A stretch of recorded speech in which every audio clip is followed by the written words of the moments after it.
Vehicular Entertainment. TestMiles with Nick Miles.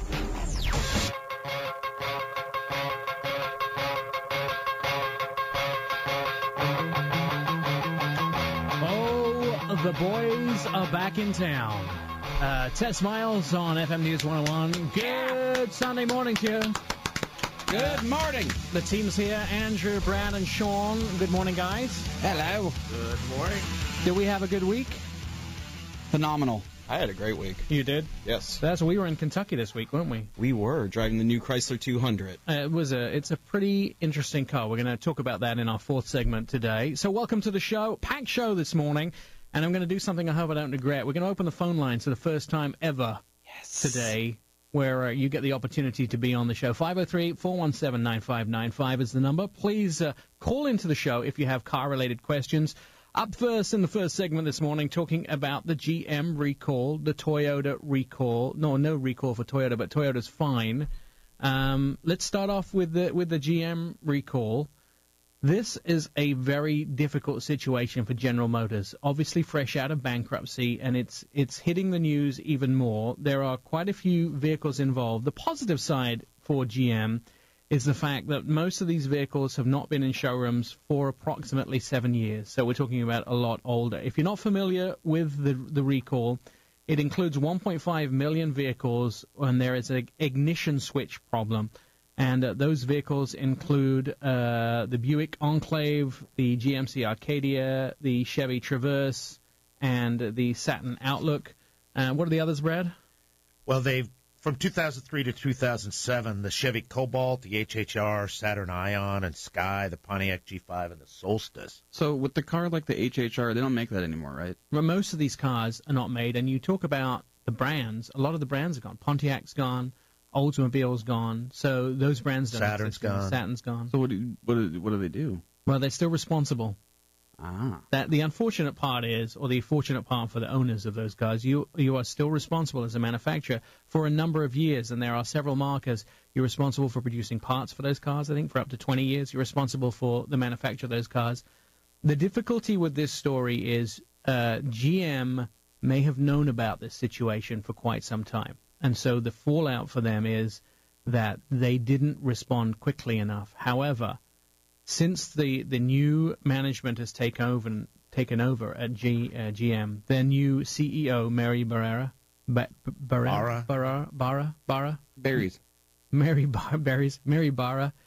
she has made a big point of attacking this problem head on. She has a team of people standing by to take phone calls from the public. She has put into action new measures, so safety is one of the most important things at GM. And this is the old GM. We have to talk about that this is like a long-gone GM, pre-bankruptcy GM, and now they are dealing with it head-on. This is not a company that postures. They do things. Talking about one of the problems they had in the past, they did have some fires with the Chevy Volt battery. GM sales during that time for the Chevy Volt went up, because they dealt efficiently with it. And they're dealing efficiently with this now. The question is, did they leave it too long? Well, they've known about some of this. Well, initially what the problem is, the ignition switches will somehow tell the car that it's not going, so when there is a crash, the airbags don't go off. Right, so the key was coming out of the ignition switches. I mean, the problem is with the ignition switch, and my understanding is the cars were turning off during mid-driving. Yeah, no, that was one of the problems. One of the other problems is that the airbags wouldn't deploy. So there are 14 known fatalities that they have caused back to some of these issues. A difficult time for them because they are being investigated by the state of New York for criminal charges, and I don't think that any decision has been made on that at this point. They're still investigating. Other states could follow. That could be difficult for them. However, the company is not messing around. They are dealing with it. They are. They've added just 50 employees. But the really interesting number that sounds small, but it's $100 per vehicle, $300 million will fix these problems. So it's just $100 per car. And people don't realize that recalls are very, very common. It's serious recalls that are not common. So, for instance, I had a Subaru Forester in 2000, and it was recalled for something small. I think it was a cup holder issue. So those sort of things, they bring cars back in to fix little problems that they have, things that they didn't find during testing and engineering, and that happens all the time. It's the serious recalls where life and property are in danger that we hear about in the news all the time. So recalls are very, very common. You can go to any website of a car manufacturer and find the recalls page. What isn't common is the bad recalls like this. The bad recalls and then the poor handling, which sort of gets you to Toyota then, right? Right. Well, that does bring us to Toyota. So just finishing off, GM dealing with the problem for some of their brands, and I think very well. What happens in the criminal side will remain to be seen. But this week also, Toyota settled for $1.2 billion, agreed to settle with the federal government in the unnamed acceleration problems with their vehicles. And that's just a fine. That's for the way in which they handled it. They've already had a $1.2 billion class action suit settled for some of the value of the vehicles and the repairs. The total cost to them is going to be over $2 billion. However, this is the largest penalty imposed on any automaker ever in history. Is that just a drop in the bucket to Toyota? Yeah. I mean, they got a big. They have $60 billion in reserve, according to their records. That's like you being fined $1.50. It's about the same value. Okay, That's half his salary. Exactly. Jeez. So it's a drop in the bucket to them. I think that the difficulty with Toyota, they're still denying that they have an issue. And theirs was the unintended acceleration. Yeah. Their electronic throttle control system, or ETCS. And again, they're saying it's still not a big deal. What I find interesting is that Eric Holden, the U.S. attorney, accused Toyota of a cover-up in this situation, and it's a public safety issue. Ooh. Now don't get me straight. My favorite car is a Toyota. I think they make great cars. I just don't think they've handled their PR very well on this, and I don't think they've responded to it very well. And people still believe things that maybe have been true about Toyota 15 years ago, maybe not true today. And stunningly, part of the settlement was for the diminished value on the vehicles as you go forward. Theoretically, these cars that have had some issues are worth less. But most of the studies that have come out recently say that people still value Toyotas highly, and there's no diminished value that they've seen in the resale market yet. Right, and I think it might hurt them in the resale market. And I think the second-hand car prices may be as it gets going down the road. Yeah, More of this I don't think people are going to be wanting those vehicles affected by it, which is sad. And I think that those people have done a great job at Toyota. It's sad for them because I just feel the company. I think overall their PR has been pretty awful the last 2 years. I think their PR is horrible. We have some bad issues with the PR, so. Yeah, I mean, that's at a local level and not necessarily at a national level. At a national level, I just think they could have done a better job. And I know plenty of people that work for Toyota, and I know Toyota dealers. They do an amazing job. And again, this goes back to, 2005, 2006? I mean, this it's goes 4 back years. 4 years. So 2010. 4 years. Yeah, that's right. 2010 is when, and I think it was made very prominent by people in Silicon Valley who were the first ones to start screaming about the Prius accelerating uncontrollably, and from people from Apple and those type of things were saying there's something wrong. And they had some floor mat issues too that would stick the throttle. So I think that was Toyota's initial explanation that it was strictly a floor mat problem.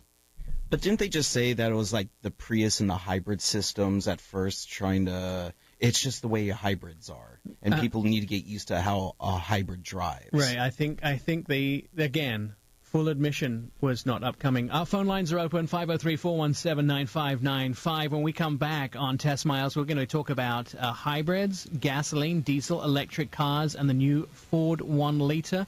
We're on FM News 101. I'm Nick Miles, and this is Test Miles.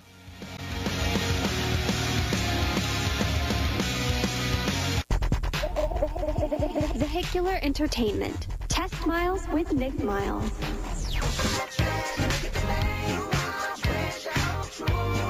FM News 101. Nick Miles and Test Miles, 503-417-9595. And we're talking about 1-liter Ford engine, which has just been released into the United States. There are a number of different engines when you talk about cars. You sort of start off with a gasoline naturally aspirated engine, then you go to a turbo, and then it gets into a hybrid, I think, and maybe a diesel, then a hybrid, and then natural gas in costs of what it costs to put these engines together. So once you start getting into a hybrid engine and you start getting into diesel engines, they cost a premium to get into those vehicles. And so what ends up happening, it's hard to get, you get better fuel economy, but you don't save enough money to pay to get into that car. So let's say between $3,000 and $7,000 to get into a hybrid car versus a regular gasoline car. Will you ever make that $3,000 to $7,000 back in fuel? You've got to own the car 10 years, drive 15 to 20,000 miles a year to make it pay for itself. I worked out, I always tell people when they come to me and say, I want to buy a car, I'm looking at a hybrid, I said, do the math. Do the math first. If you're worried about the environment and you want to go to the gas station less, buy this car. But if you want to save money, it's really hard to buy a hybrid and actually pay that $3,000 to $7,000 more and save money. And so what Ford have done is they said they understand that. Let's go with a 1-liter. And a 1-liter engine, which is 3 cylinders. And very interestingly, you know, with a 3-cylinder engine, normally you have to have a balance weight bar in there because 3 cylinders is uneven and the engine shakes a lot. And what Ford have done is they've engineered the parts in this new 3-cylinder 1-liter engine so it doesn't vibrate a lot. They've changed some of the flywheels to be an odd shape and to counterbalance that. So that, I mean, that to me is super interesting. I went down to California. I drove the new 1-liter engine. Some of my colleagues have driven it in Europe last year. They were fairly impressed with it. I couldn't tell I was driving a 1-liter, and it's now the most fuel-efficient non-hybrid gasoline engine in America on highway miles. It used to be the Mitsubishi Mirage got 44 miles a gallon on the highway, and now this gets 45 miles a gallon. 45 miles a gallon. So this engine's going to be in which Ford vehicles? It's going to right now. It's only in the Fiesta. It's the SFE, I think it's called, the model. It's only in a manual transmission. I'm sure we'll see. I think if you go to an automatic transmission, it doesn't work as well. But driving this vehicle, I was heartily impressed with it, and saving that extra money on fuel economy. Here's the interesting thing about it. You talk about something like a Bugatti Veyron. That's an 8-liter vehicle. This has more horsepower per liter than a Bugatti Veyron, because each liter, because they're getting so much horsepower out of the liters. Yeah, but the valet parker at El Gaucho is not going to park it in the same spot. What? How dare you? I love this car. It's great. It's really the power of choice of Ford. Again, 12 miles a gallon better, they're saying, than the Honda Fit. And they have 125 patents on the EcoBoost engine. And I think they've done well. If we talk about those car companies who have added things in extra to their vehicles to help with fuel economy, EcoBoost is one of the things. What Mazda have done with the Sky Active, they have used a different transmission. They've used a different, and all these things to get better fuel economy without going to a hybrid or to a diesel. And that's what most of the car manufacturers have done recently. Clearly, it's vehicle weight, too, so we've reduced that with some of the technology. But the really 7, 8, not even 9-speed transmissions are really increasing. Chrysler have their 9-speed transmission. They've had some initial problems with it, but I think they're doing really well with it now. And we'll be talking to Doug Verily in the last segment from Chrysler about the new 200 today. He has put they've put a 9-speed transmission in that. It's the first car, I think, with a 9-speed transmission in it. They've championed that ZF 9-speed transmission. They did have a lot of software issues back when they put it in the Cherokee, but I think they've solved 99.9% of those. Well, my big question to you guys and to everyone else is, will America tolerate a 1-liter engine? Because we love our V8s, we love power, we love speed, we love instantaneous torque, we love burning past somebody on the freeway. We love those things about our cars as Americans. However, will we tolerate a European 1-liter engine? No. I think people are getting more into it for just town cars. I mean, Personally, I have a 600 horsepower Vet, and I do like a little town car now because you just don't get fuel economy. When you say town car, you mean city car? City car, my bad, yes. I think of a Lincoln town car. Yes, you're absolutely right, but I'm thinking of a city car. But people do like just getting a little car. I mean, that's why you see so many Priuses out there now. And not everybody buying cars is my age, so you're going to have these kids who are 18 to 25 years old who don't care really about cars. They care more about their cell phone. They just need some transportation. Look at all the in-town smart cars and all those things. Although that's an interesting point you bring up, because I don't that age group, the millennials, the XYs, are buying the souped-up versions of the Fiesta, the ST. The growth in that ST market, the WRX STI from Subaru, those cars are highly popular. And soon we are going to invite some of those younger car nuts into the studio with the Tonkin great-grandchildren who are now sort of the 18 age, Brad Tonkin's kids, or his sons specifically, and his friends, are those XY millennials. And there are still some of them out there who are freakishly in love with cars, and they love everything about cars. And they will be able to educate all of us on what the younger generation is looking for. Well, they're going to have to educate all their friends, too, because I'm around a lot of these 18 to 21-year-old kids, my son's friends, and they just will drive whatever's available to them. Right. It's not so much about their performance. So I'm asking America, are you into the 1 liter? 503-417-9595. I personally like those cars. I grew up with them when I grew up in Europe. I'm happy to drive them, but there's nothing like a Range Rover, nothing like a Jaguar, a V8, V6 supercharged engine, nothing like an Infiniti. Those vehicles, a Mustang, those vehicles I'm still in love with. I got a chance to drive the Fisker before they went out of business. I don't think my driving it made a difference. But what I missed in that vehicle was the sound and the feel and the power. So there, like you said, there's nothing else like that feeling of when you step on it.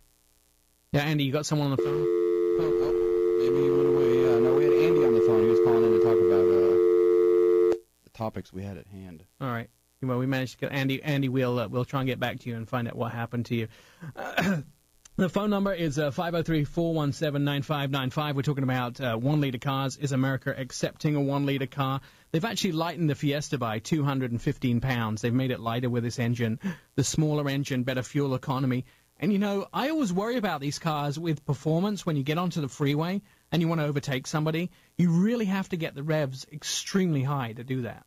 I don't know if you guys experience that when you've driven smaller engines. Well, fortunately, the ones we tend to get into, maybe it's the Kia Fortes or the Mazda 3 or something, they come pretty well equipped with a lot of low-end torque. So especially, that's what I love about the diesel cars. I noticed that they provide you that. One of the cars that should have had a lot of low-end torque did not have low-end torque, and that was the FRS. And the Scion FRS, I was hoping that had a little more low-end torque, but it didn't when I drove it. Yeah, but I think that was just base model. It just came out, and once they put the TRD packages on it, it should have a little more power and torque. Right.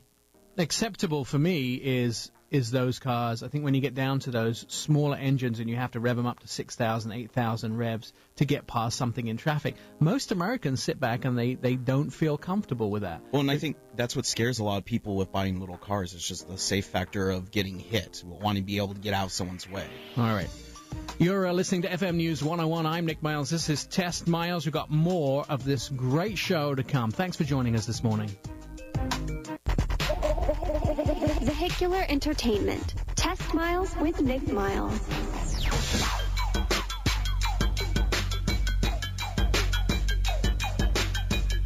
FM News 101.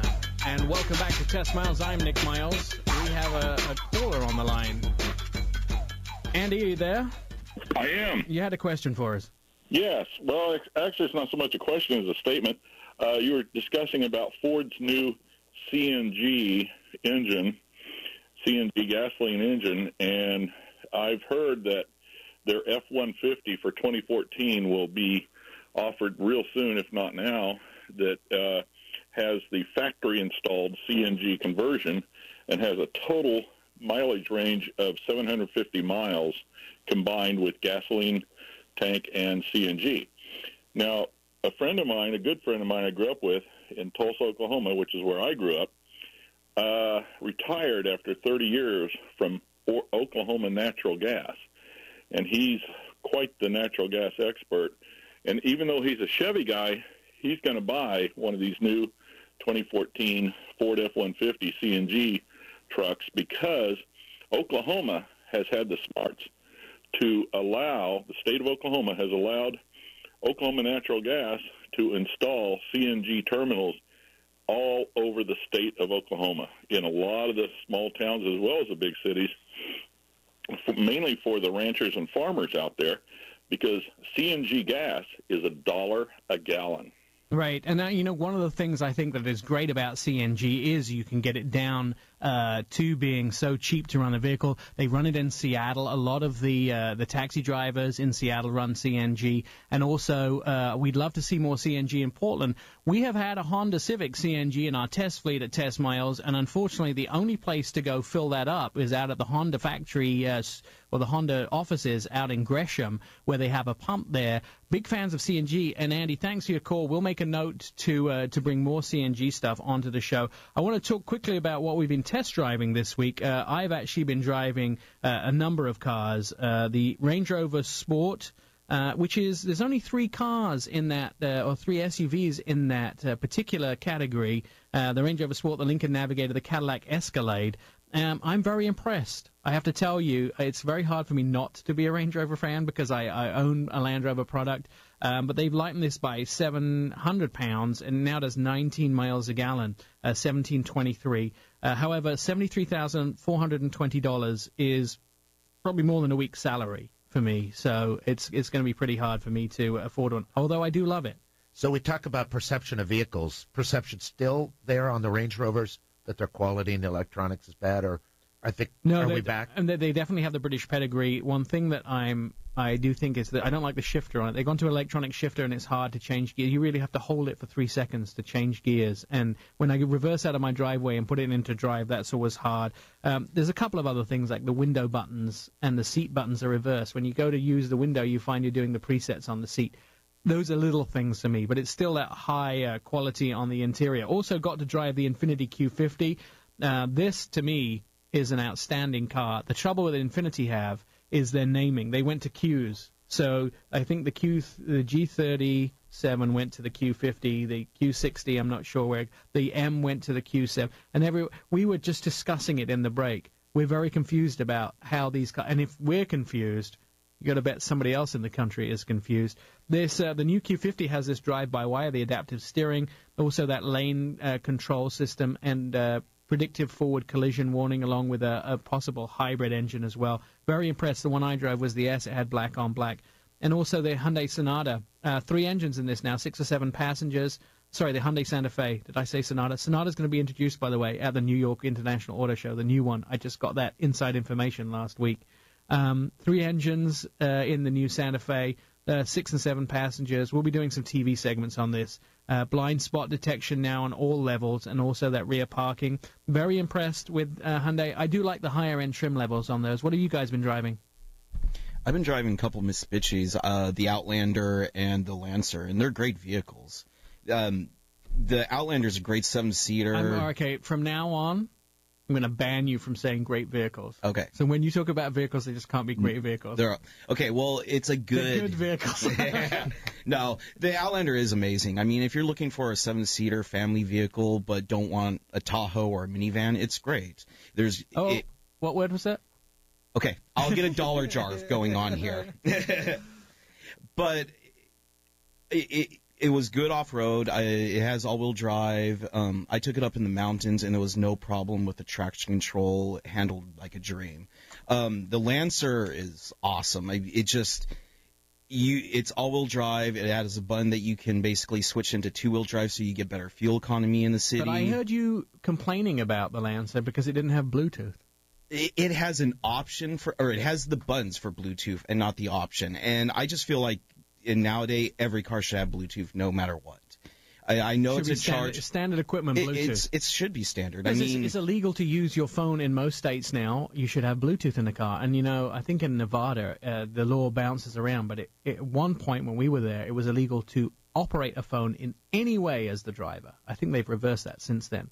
But, yeah, I agree with you. Bluetooth in every car. But that was my one complaint, is because the button's there on the steering wheel, and I'm pushing it and pushing it. It's just, don't put the button there if you're not going to give it to me. I agree with you. That's all I ask for. But when we talked about this, is it comparably priced? At first I didn't, and then you had me do the price testing, and yeah, it's reasonable. It starts at $17,000 or a little over $17,000. Brad, what have you been driving? I have the new 2014 Kia Soul, and I know you guys had this a few weeks ago. It wasn't too long I had the 2013, so I went in and did a little comparisons between the 2013 and 14. And while I like this styling, it's a little fitter, like the little hamsters in their commercials, which, by the way, you look strikingly like. I am the real Kia hamster, But by the way. I was surprised. So they have a couple of new engines. So it's the 1.64 cylinder along with the 2-liter 4-cylinder engine. If you compare 2013, 2014, the performance and the gas mileage, everything is almost virtually the same. So where the differentiation really is in the technology. And the new UVO system, the high def 8-inch screen, along with the integrated Pandora radio and the flex steer. I think from driving this, Sean and I both drove it in Minneapolis on the launch, and so it's been a bit since we've driven it. But I will tell you, the Kia Soul is probably the car that's come the furthest from generation to generation. Absolutely. What's interesting to me is I anticipated the Kia Soul being a Scion XB, young kids. We're going to soup it up. We're going to do all that. What I found out is it's maybe a PT Cruiser replacement vehicle. Really? Because somebody my age, there's so many, you know. Sean liked it. I love the vehicle. Was it great? Yes, it was great. No, it's soft touch leather. There's so much in that car. We got a break coming up. This is Test Miles and FM News 101. We'll be back with somebody from Chrysler next.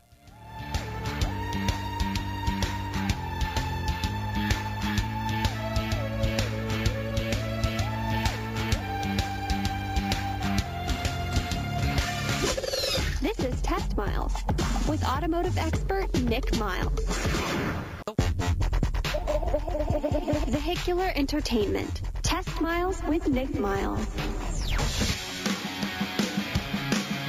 All right, thanks, guys, for all your phone calls. The phones are just ringing crazy off the hook today. We're not going to get a chance to get to all of your phone calls, but please do go to our website, testmiles.com. You can find out more about the show. You can listen to previous episodes, see the morning news segments that we do all over the country for Fox and NBC. Sports, and now joined by a very special guest on the line from Chrysler, Doug Verily. Doug, am I pronouncing your last name correctly?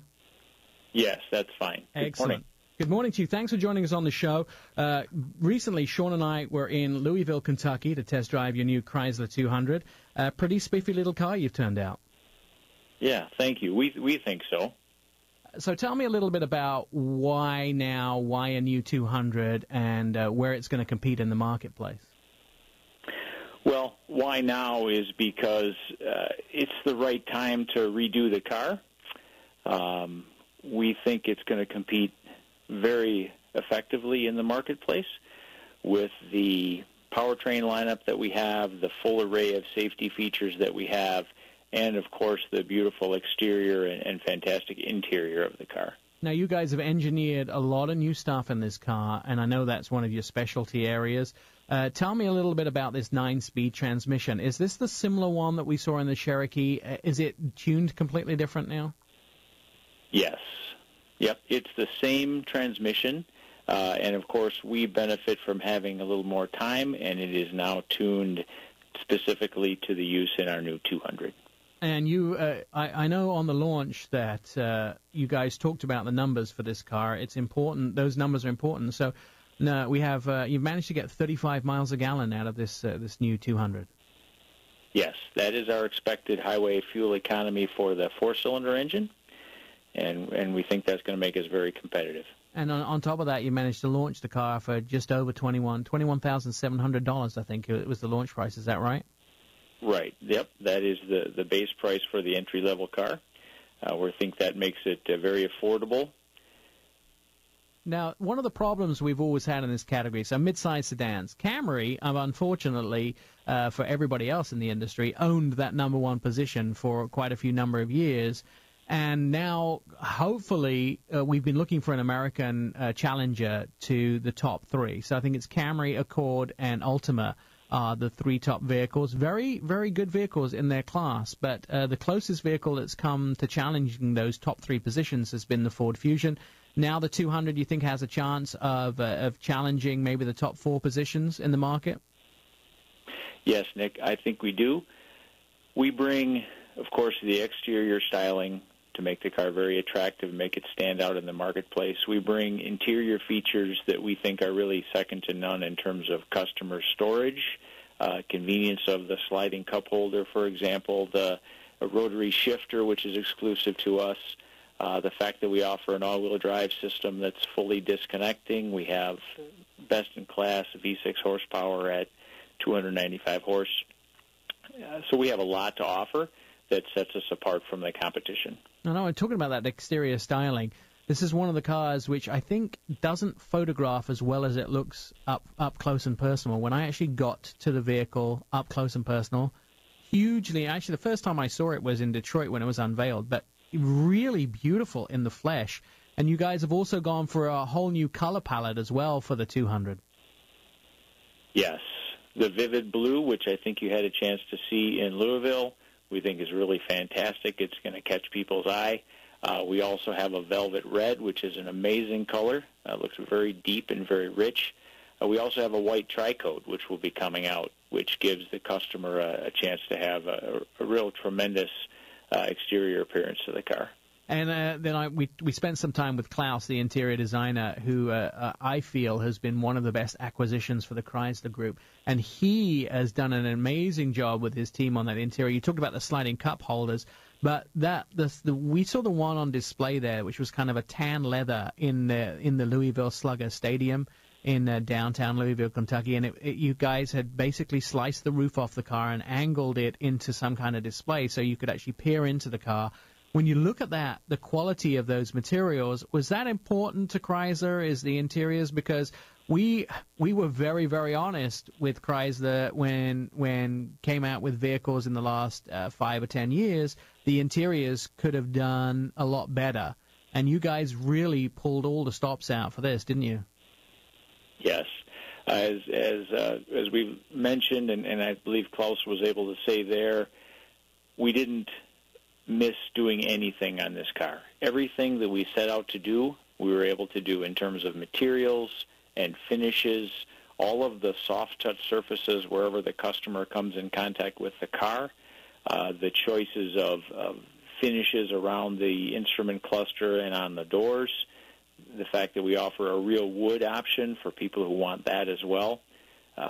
We were able to do everything we set out to do here. We learned the lesson of right material choices, and we've implemented that in this car as well as many other Chrysler cars now. I think that was one of the things I was most impressed with looking at the car. And you definitely have to, as soon as this arrives in a dealership near you, you have to go sit in it and test it. Because one of the things that Klaus explained to us, and I know Doug will back up, is they use at Chrysler, the engineers and the designers used materials to develop the cabin rather than have materials placed in the cabin. So no longer did they have a thin piece of veneer wood that was put on the dash. The wood makes up the dash. It's a single piece of wood that goes from the door through the dash, and it's just cut at that point where the door needs to open. But the wood becomes the dash. No longer is it just the wood is a piece of veneer. It actually molds it together. And that was kind of a big idea for you guys all the way throughout the car, right, Doug, is making the materials actually make the car rather than just facing something like steel and plastic. You actually made the materials part of the construction of the vehicle. Right. Again, it's part of making it functional and part of the purpose of the car. These are not appliques that you could take off and still have the car. They're an integral part of the interior, and you can see that when you sit and look across it. It's just such a part of the car. Looking at it, it looks like it holds the cluster and the radio bezel in place. No, absolutely. I'm very impressed with that part of it. I will tell you that this is the first American car I think can definitely compete with those top three. Doug, tell me, finally, when does this vehicle arrive in dealerships? We'll be in dealerships in the second quarter of this year, and we're very proud of that. So April, May, hopefully beyond then. Right. In the second quarter, we'll be available for sale. Perfect. Doug, thanks for joining us this morning on TestMiles. Always a pleasure to have you guys on. I will tell you a quick little story here. Sean, I've given him a hard time about this, but the odometer was off in the car, and he had to count on his fingers. adding numbers together. So now constantly, every time Sean has to do any math, I asked if they'd let me to hold his cup so he can use both hands to count it off. We are on East Coast time with no sleep. Come on, give me a little break here. And no sleep was whose problem? I guess mine, but... We're at TestMiles.com is the website. You can always go there and find out more about the show. We'd love to be friends with you on Facebook as well. And we have a Twitter account. You can listen to other shows. You can look at some of the TV segments and just meet the entire team. We love having you along on FM News 101 every week.